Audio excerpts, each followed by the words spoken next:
Il était une fois, dans le village de Dirom, deux nains. Ils étaient frères. Ils possédaient ensemble un champ magnifique qui leur permettait de récolter les plus beaux fruits et légumes du village.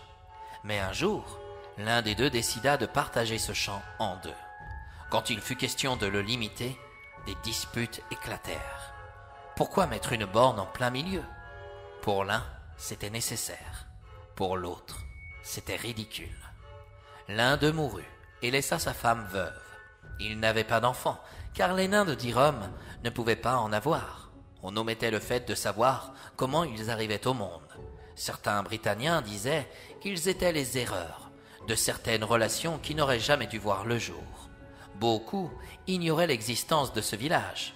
Entre Britanniens et nains, les relations sont, très chaotiques.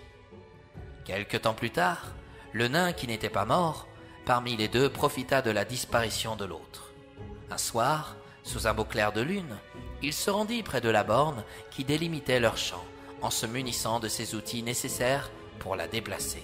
En effet, il la posa quelques sillons plus loin, dans la partie appartenant à sa belle-sœur. Celle-ci ignorait les arrangements qui avaient pu se conclure entre son mari et son beau-frère concernant le partage du champ. Le beau-frère malhonnête vis-à-vis d'elle avait donc réussi. Malheureusement pour lui, il ne profita pas longtemps du produit de son vol. À son tour, il tomba malade et il mourut. Lors du jugement dernier, au lieu de se métamorphoser ou de rejoindre le territoire du royaume de Libertia, le juge lui donna une toute autre sentence. « Comment oses-tu te présenter devant moi? Sache que le Saint-Père de Britannia t'a condamné au feu, que tu trouveras dans les monts de l'enfer, et cela jusqu'au jour où tu auras trouvé une âme charitable qui te permettra de remettre à sa place la borne que tu as déplacée lorsque tu étais encore en vie. »« Mais je n'ai tué personne !» osa le nain. « Tu crois ça? À l'instant où tu as déplacé la borne, les cultures n'étaient plus bonnes chez ton frère. Celui-ci est donc devenu pauvre, et la maladie l'a emporté. Cela n'aurait jamais dû avoir lieu si tu n'avais pas goûté au péché de l'avarice ou de la gourmandise. Ainsi donc, tu feras le tour du champ, avec la borne sur ton dos, chaque nuit où il fera clair de lune, en criant bien fort « Où faut-il la mettre ?» Le jour où tu entendras un homme ou une femme te répondre, tu pourras alors te libérer de cette sanction et te métamorphoser en une espèce végétale. Après avoir terminé son jugement, le nain fut amené dans les monts de l'enfer. Là-bas, il souffrit beaucoup, et chaque nuit de clair de lune, il fut envoyé dans le champ sous la forme d'un spectre, avec la borne sur son dos en criant « Où faut-il la mettre ?» Cependant, il pouvait attendre longtemps. Cette sanction dura des années, voire des siècles même. Dans le village, lorsque la neige tombait, ce qui était assez rare, les nains âgés racontaient aux jeunes l'histoire de ce crieur de la nuit. C'était ainsi qu'on le surnommait. Il était même considéré comme une légende aujourd'hui. On disait qu'il ne fallait pas lui répondre au risque de s'attirer de terribles ennuis. Pourtant, un beau soir, un jeune homme arrivant de Camorra, par tout hasard, entendit le crieur de la nuit. En découvrant le spectre, il rebroussa son chemin à toutes jambes. Sabotier de métier à Camorra, il raconta à ses voisins ce qu'il avait vu et entendu. Un de ceux-ci, qui passait pour un intrépide, déclara « Il y a fort longtemps que j'ai entendu parler de cette légende du crieur de la nuit. Puisque tu l'as vu, nous irons le voir ensemble demain soir. Et s'il crie, je te jure que je lui répondrai. Mais il est absolument affreux. Je ne peux pas retourner là-bas.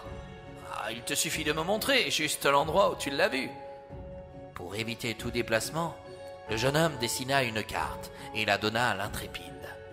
Le soir venu, le valeureux découvrit le crieur de la nuit. Bien sûr, il s'était caché pour voir d'abord à quoi il ressemblait. « Arrivera ce qui viendra, » pensa-t-il. « Mais je me dois de lui répondre à sa question. » Il sortit d'un buisson et quand le spectre passa devant lui en criant « Où faut-il la mettre ?» il répondit « Mon ami, tu dois la déposer là où tu l'as prise. Soudain, le spectre s'arrêta. Il fit demi-tour, le regarda dans les yeux pour lui annoncer: « Il y a fort longtemps que j'attendais de palabrer avec un homme comme vous. Suivez-moi, je vous prie. » « Qui que vous soyez, pourquoi devrais-je vous faire confiance? Je n'ai aucun ordre à recevoir de vous. Où voulez-vous m'amener? »« Oh, ce n'est point un ordre que je vous donne. Je vous demande plutôt de me rendre un service. »« Quel service? »« Me libérer d'un châtiment bien cruel. Pour cela, vous aurez juste à me suivre au milieu de ce champ pour que je puisse poser cette borne à sa place. Et ensuite, je pourrai partir vivre une nouvelle vie en paix. » « Il n'y a aucun risque pour moi ?» se méfia le jeune homme. « Aucun. » Le jeune homme suivit le crieur de la nuit jusqu'au milieu du champ. Enfin, il le vit déposer la borne là où il l'avait déplacée autrefois. « Depuis des années, voire des siècles, entama le nain, enfin, je ne sais plus. J'endure des souffrances terribles dans les mondes de l'enfer. J'ai été condamné à venir ici, les nuits où il faisait clair de lune. Mon objectif était de remettre la borne là où je l'avais prise. Mais pour être sauvé, je devais le faire en la présence d'une âme charitable. J'ai attendu si longtemps ma délivrance que j'ai du mal à croire que ce soit enfin vrai.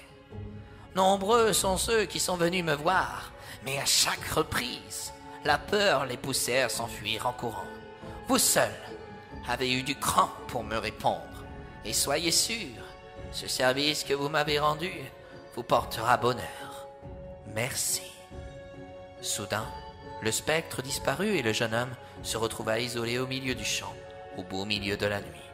Heureux et content de ce qu'il avait accompli, il raconta son aventure à ses parents et ses amis. Durant toute son existence, il vécut heureux et eut beaucoup de chance. Quant au crieur de la nuit, à dire homme, on ne l'entendit plus jamais.